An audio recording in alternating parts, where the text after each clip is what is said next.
Hi everybody, this is Dr. Sham. I am a rheumatologist practicing in Chennai. So every year, we have this World Arthritis Day being observed in the month of October. Usually it's on October 12th, and throughout the month we try to create awareness videos. So this initiative is to create some awareness about arthritis and its related issues. So my plan is to have each one video on each day of this month. So at least 31 topics, so that people will have some doubts whenever they take treatment, or rather quite a few doubts. So hope this helps in sorting out those. So to start with, the most important thing many times many don't know is about whom to consult for if the patient has an arthritis. Arthritis means we usually somebody who has a joint pain. So anybody who has a joint pain or any musculoskeletal pain, which is due to like non-traumatic, or for example, if you fall, if you have a joint pain or joint issue, then you should be seeing an orthopedic doctor. So any non-traumatic, like without a fall, you have any joint pains or musculoskeletal pain, then the concerned physician you should be seeing is a rheumatologist. So rheumatologists are basically after their undergraduation, they do their training in the internal medicine, after which they get do training in a subspecialty called rheumatology. So basically, they are physicians. So they will be treating with the help of pills, maybe injections at times, exercises, and other conservative measures. So that is the basic difference between a rheumatologist and an orthopedic doctor. So what are the diseases usually they deal with? See, rheumatic diseases, many of them might be familiar with something called rheumatoid arthritis, but actually there are more than 100 different diseases. Most of them are what we call autoimmune disease. Means there are quite a bit of disease where our immune system, due to certain changes in the our genetic makeup and lot of environmental triggers, what happens is our own white blood cell starts affecting our own body.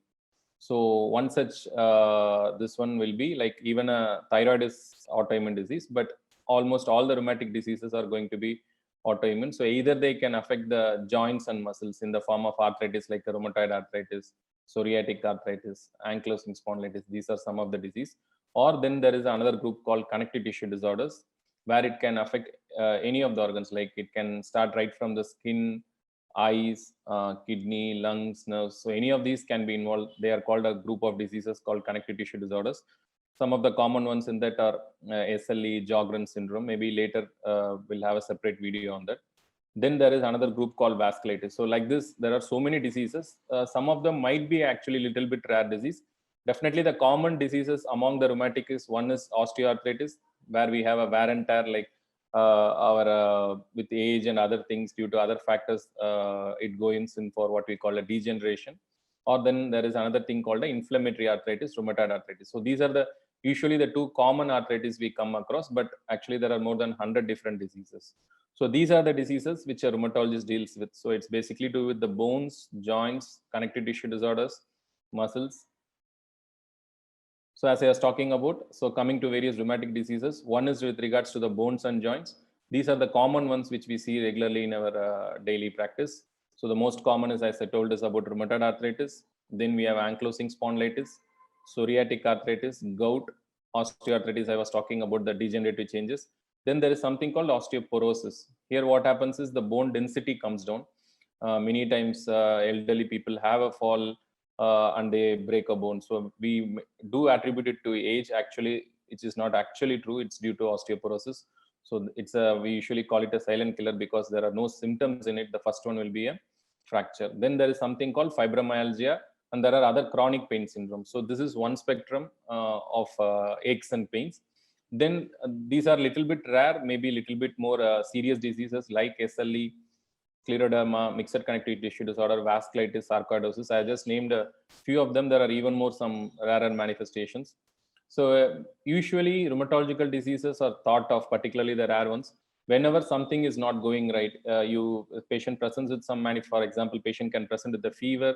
We are not able to find the cause of fever. All the infections have been ruled out. Then we think of an autoimmune cause.